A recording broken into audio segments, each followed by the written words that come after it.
Hi guys, and welcome to my new video. Finally, I've got a new video up. There are very good reasons why I haven't posted for a while, namely because I was in the middle of doing part 2 for neon lights, and I was right in the middle of the session. My iMac screen, it went black. The iMac screen went black, and you know what they say, once you go black you never come back, and that was certainly the case for the iMac. So the screen went off, everything was whirring away in the background, but I couldn't get it back on. For the love and the money, it wouldn't work. So 7 months out of warranty, I thought no chance. I gave Apple a quick call a couple of weeks ago and told them what had happened, and shock horror, they asked me if I could send it back to them. It wouldn't cost me anything, and they would fix it if they can at no charge, because I've been quite a good customer of Apple in the past. So as you can imagine, I quickly got the box out the loft, packaged it up and sent it straight off to Apple to get it fixed. I had a call last week from them to say they're looking at changing most of the components within the iMac. Don't know why they don't just give me a new one, but that's what they want to do. It's not going to cost me anything, but I can't expect it back for another 6 weeks. So yes, they're going to do it for free, but they're going to hang on to it for a little bit, because it's obviously not priority for them to get that one fixed. It's not in warranty. I've got no problem with that, Mr. Apple. Just thank you very much for having a look at it for me.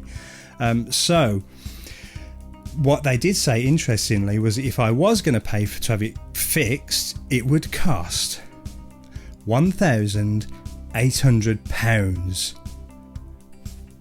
You know, I'm glad I'm getting this for zero. They're doing it for nothing, but £1,800 to get this fixed. What's that in dollars? Is it $1 million these days? I don't know. I don't know, about $2,350, something like that. So if I wanted to get this fixed at a shop or at Apple and wanted to pay for it, it would cost me over $2,300. So I'm eternally grateful for Apple.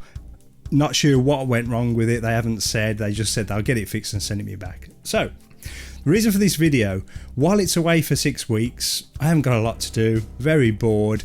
And although I've done the acoustic treatment in this room, I'm still getting slight problems with bass when I'm doing my mixes. I'm still bass heavy, and I cannot, for the life of me, I couldn't get it sorted. So what I thought I would do was a little project.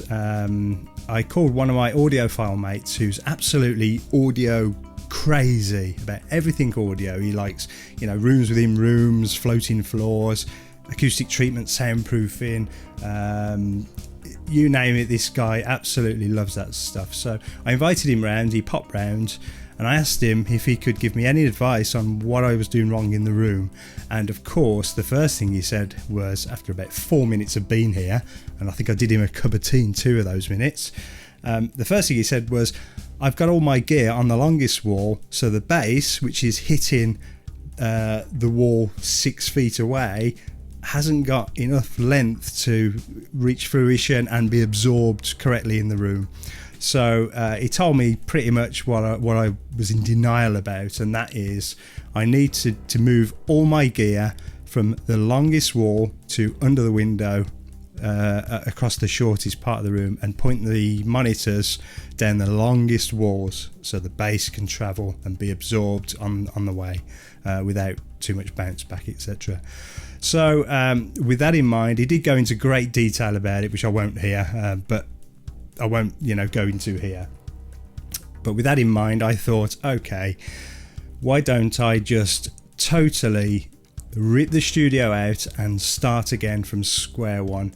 And then I thought, well, I've got 6 weeks, why don't I video it, get this little video together, maybe do a little mini series on it. So that's what I'm doing.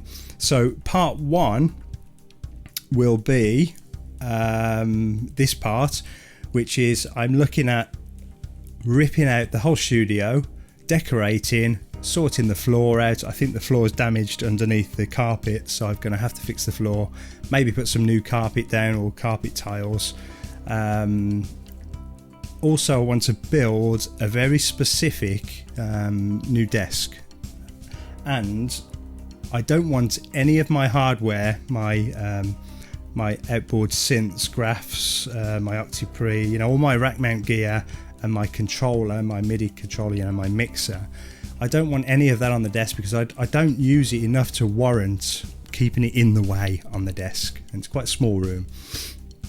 So what I'm going to do is build a studio desk and also look at building an equipment cabinet to house all that gear in. Okay, so that's going to be part one. Then part two, I will be building my own monitor stands. I need 4 stands and I want to have a go at building some DIY monitor stands. So part two, I'm going to do all that, get it videoed, maybe, you know, get it out there to you guys. Part 3 is going to be the acoustic treatment, and again, DIY. I want to create my own acoustic treatments throughout this whole room, and bass traps, all myself. So I've gathered loads of intelligence from online and from friends. I've gathered it all together in this humongous brain of mine. And hopefully what I project out to you guys will be a consolidation of all that, which will work for any of you that are in my sort of situation, you know, with an old garage or a room like this. So that's what we're going to do. Part 1, part 2, part 3. I don't think I'll need a part 4. I think that'll be it. So I'm going to get straight onto it and get into it. So I'm really itching to get going on this. It could all go badly because there's a lot of DIY involved and me and power tools don't really get on. So if anything happens and it all goes wrong, you won't see this video and I've probably ended up in an ambulance and, you know, lost an arm or something. But I'm itching to get going, so let's get on with it. See you in a bit. So with a project of this size, it's always best to plan, and plan I have. I would urge you to do the same and plan as much as possible to avoid disappointment later on. So a few considerations in this room, one of the main ones being that the S88 keyboard I bought from Native Instruments is 88 keys wide and then some. So whatever desk I'm going to build has to be built around the size of that keyboard. The keyboard itself, I want it to slide underneath the desk on its own stand. So, you know, push in, push out sort of thing. The second consideration is that the desk needs to be put under the window, and I still need to get to the window to be able to open it and to open the curtains. So it needs to tuck in quite nicely, very close to the windowsill. So height was a factor, so I've had to keep the height of the desk in mind because I don't want to infringe on the operation of the window. Also, the speaker stands that I'm going to build, I've decided to build my own. I can't put them behind the desk because that would mean I'd have to move the desk forward away from the window and I wouldn't be able to get to the window. So I also didn't want to put the speakers on stands on the desktop for acoustic reasons, and it would just reverberate and it would sound all boxy. So a unique design for my desk. I've decided I'm going to pass the speaker stands through the desk. Not sure if that's been done before, but I'm going to give it a go. The other consideration is the outboard gear, so all my rack mount stuff and my mixer. I don't want them on the desk either. I want to keep the desk nice and clear. So I'm going to build an equipment cabinet and house all the gear in there, my other gear, to keep it totally separate from the desk and you know, the keyboard, the iMac and the speakers. So those were some early designs, and this is the design that I've decided upon. I've laid this design out on Visio with the correct room dimensions, and I've even put the little pattern of the black and red carpet tiles on there so you can see how the floor is going to look.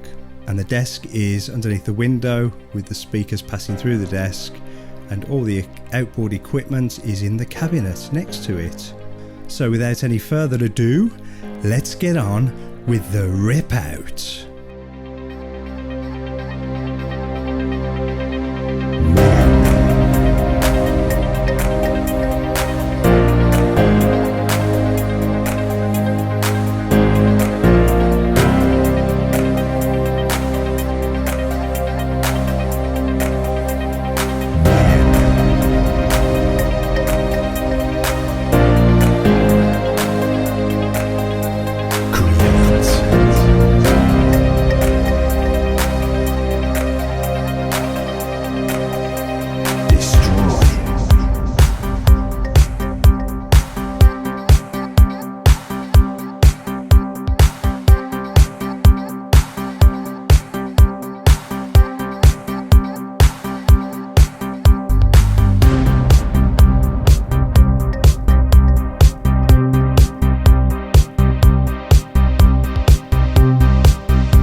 Subscribe to me or don't, it's no bother.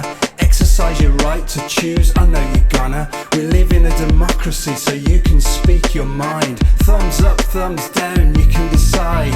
I understand it's not for everyone, but the same old shit makes a boring situation. Original content is hard to create, and none of my videos are prone to clickbait. If you've stumbled in here, wait around a while. Mark me for content, production and style. Maybe you'll learn something, maybe you won't, but how will you know if you don't? I took the time to share and to find other people with interests like mine, to build a community of amateurs and pros. I'm gonna keep going and see how it goes. Yeah.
Sublime, I'm too old to rap, this is a rhyme. Even sped up video goes on for some time. I didn't know what to put on top.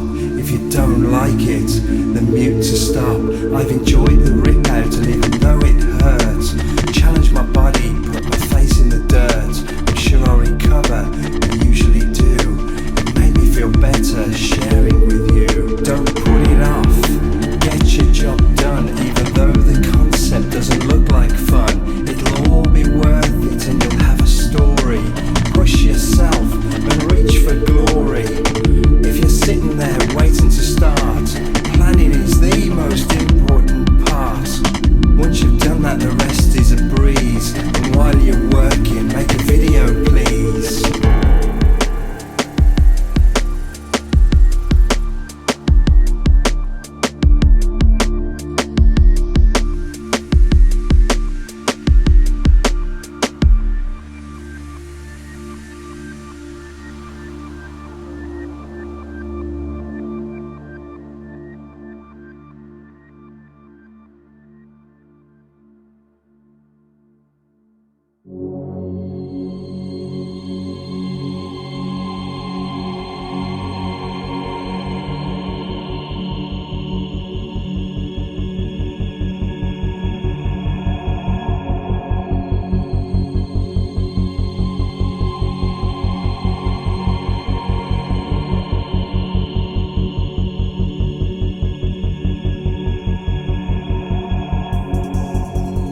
be cool in flight.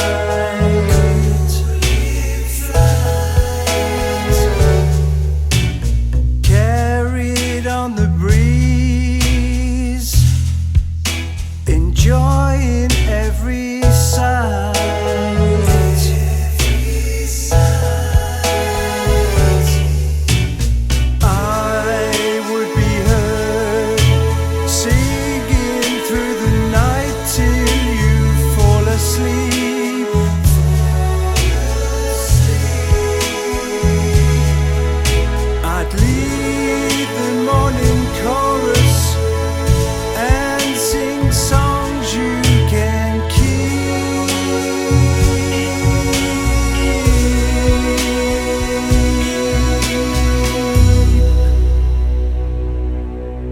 If I were a bird, I'd treasure every day.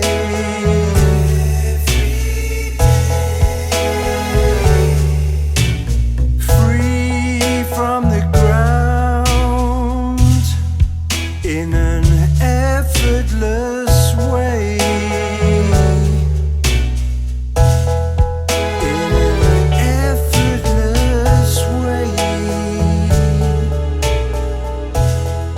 Okay guys, well there you go, that's this part pretty much done. So I'm going to pop the costs up here or here, don't know which side because it's mirror image and I'm too tired to figure it out.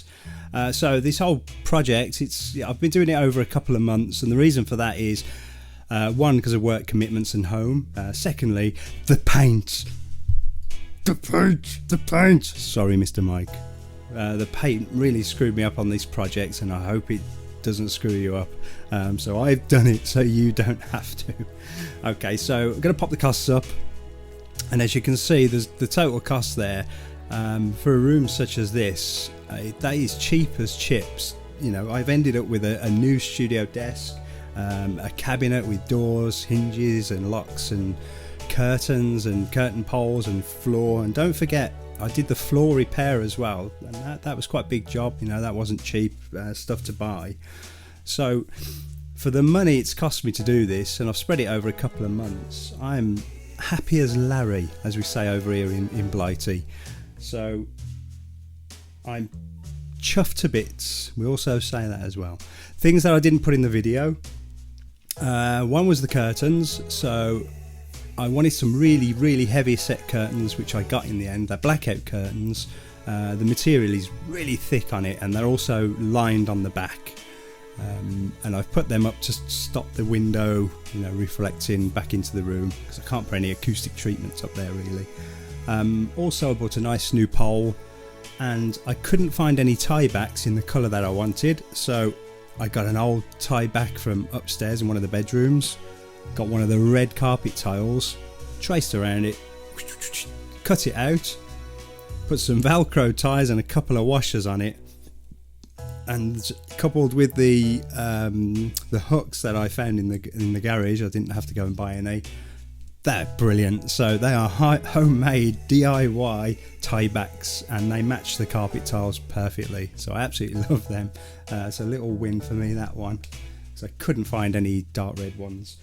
Also, the cabinet that I built, the equipment cabinet, it's too close at the moment to the desk, and the reason for that is because my wires that go to my two monitors and my fire wire is they're too short. So I've ordered some new ones. They won't be here till next week, so hopefully I can push that back another meter, which is where I wanted it in the first place. So it looks a bit tucked in on the video, but you know, in a week or so it'll be pushed back. The last thing is on the bottom of the desk and on the bottom of the cabinet, I didn't want just the wood to sit on the floor, so I bought some little plastic, they're like shiny plastic things with two nails in, and you literally just pop them under the wood, tap them in, and I've put them all around the desk. They're like little feet all around the cabinet, and one, they lift it off the floor just a little bit, probably a centimetre if that. But two, if you ever want to move your desk or the cabinet, you can just slide it back and forward, left and right, no problem on these little feet. Okay, So I think that's all I had to mention. So it was cable length, the feet on the desk and the curtains, and obviously the cost I put up here with links. I'll put all this in the description as well below. So getting this video down, it's took me a long time. So I did all the editing, sped it all up, got it all cut nicely, and then didn't have a clue what to put over the top of it. So I had to spend the next, God knows how long it took me, probably a month actually, just literally writing tracks, putting music down. So there's 4 to 5 tunes. I had to do 35 minutes of audio. So I hope it was worth it for you. I know the audio probably doesn't go with the video and may distract you a little bit, but it's all I could do. I had to get something on there, or it would have been the most boring video ever made on YouTube. So the problems that I had, one problem was the backboard, so the kicker plate on the back of the desk, which goes right to the floor. I miscalculated the feet on the monitor stands. So the actual base of the stands is too close to the kicker board on the back. So I got that wrong, so I've had to cut out, which is no bad thing, they look quite good. So on the kicker board, I've just cut out some little semicircles so that the stand can slide underneath, you know, a couple of inches, and that was to get them perfectly in the center of the little holes that I put in the desks. So that's one thing that I had to do. The second thing, which is, tell you what, that satin wood paint, I'm not sure if everybody has the same trouble as me, or if I had a bad batch or what. It was an absolute nightmare. I got everything built perfectly, sanded down, primed, and I put this satin wood on, read all the instructions. It was like scraping tar on. It was absolutely awful. I even rang the company up just to say, you know, what am I doing wrong? But in the end, I had to wait a couple of weeks for it to dry and then sand it all off, scrape it all off. And that was no mean feat. You know, it's quite a big desk and big cabinets. And I watered it down and did it in a cold room, and I put another coat on, and that went on a little bit better. So I let that go rock hard. Again, that took a couple of weeks, God knows how long it's took me to do this paint. Then I put a second coat on after a light sanding, and it's still not brilliant. You can see it in the video. It's got marks all over it. It's already coming off on the corners. So my advice to you would be to find another solution for the paint on this, because that was the worst idea I've ever had. So if any of you guys know what's the best way of painting primed MDF black, a matte black, or a nice satin finish, please let me know and I'll give it a go. Because I think what I'm going to do is take all this paint off again, which is no mean feat. It takes absolutely ages, and I want to start again on the painting to get it absolutely perfect. This paint's now been on here for weeks and weeks and weeks, and it's still sticky and tacky. So anything I put on it either goes, you know, sticks to it, or pulls the paint off when I take it off. So I've got nothing on here at the moment. I've got a lamp over there on the equipment cabinet, and already underneath that the paint's come off. So if you've got any other ideas, let me know. I'd love to spray it, but I think it's too much of an area to spray. So give me some ideas, guys. Right, so that's it for part one. If you're looking at starting a project like this, it'd be great to get in touch. You know, I can tell you the problems that I had and the way I got over them. Probably go into more detail about the flooring and how I joined the wood. Whatever you need, really. Just leave it in the comments or send me a message. And that's about it. So, part two, and there's probably going to be a part three, are going to be making my own speaker stands. I need to make 4 of them. I'm looking forward to that one. And also I want to do some DIY bass traps and some DIY acoustic treatments all down the room, and I'm going to put a door on at the back as well. Okay guys, so that's it for this part. Look out for parts 2 and 3, and thank you very, very much for watching. You know, I hope it was worth it for you and that you've learned a little bit, and that's about it really. So subscribe to me if you can. I'll sub back and come and have a look at your videos, and you know, like or dislike, it's up to you, as the song says. And I'll see you in part 2. All right guys, I'll see you soon. Bye.